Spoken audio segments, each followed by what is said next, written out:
Friends, hello everyone. Welcome to this channel. And in this video, I will tell you and show you how you can show tagged photos in your Instagram profile. Friends, please subscribe to this channel. Be sure to write your comments after watching the video, and also don't forget to put your likes. So, let us get started with you.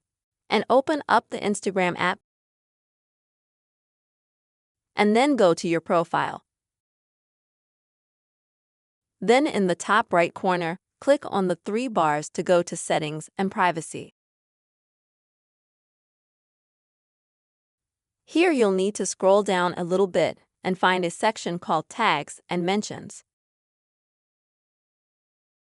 And here you'll be able to find a subsection, the very first one, which is called Who Can Tag You?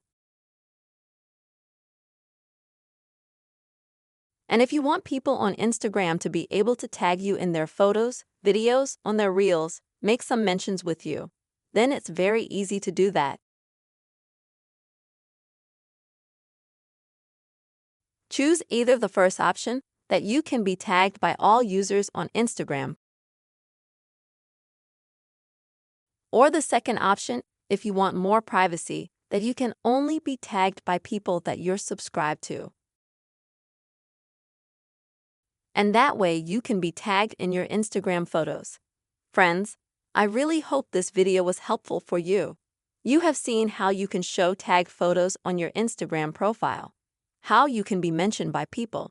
Please, friends, put your likes, write comments, subscribe to this channel, and see you soon.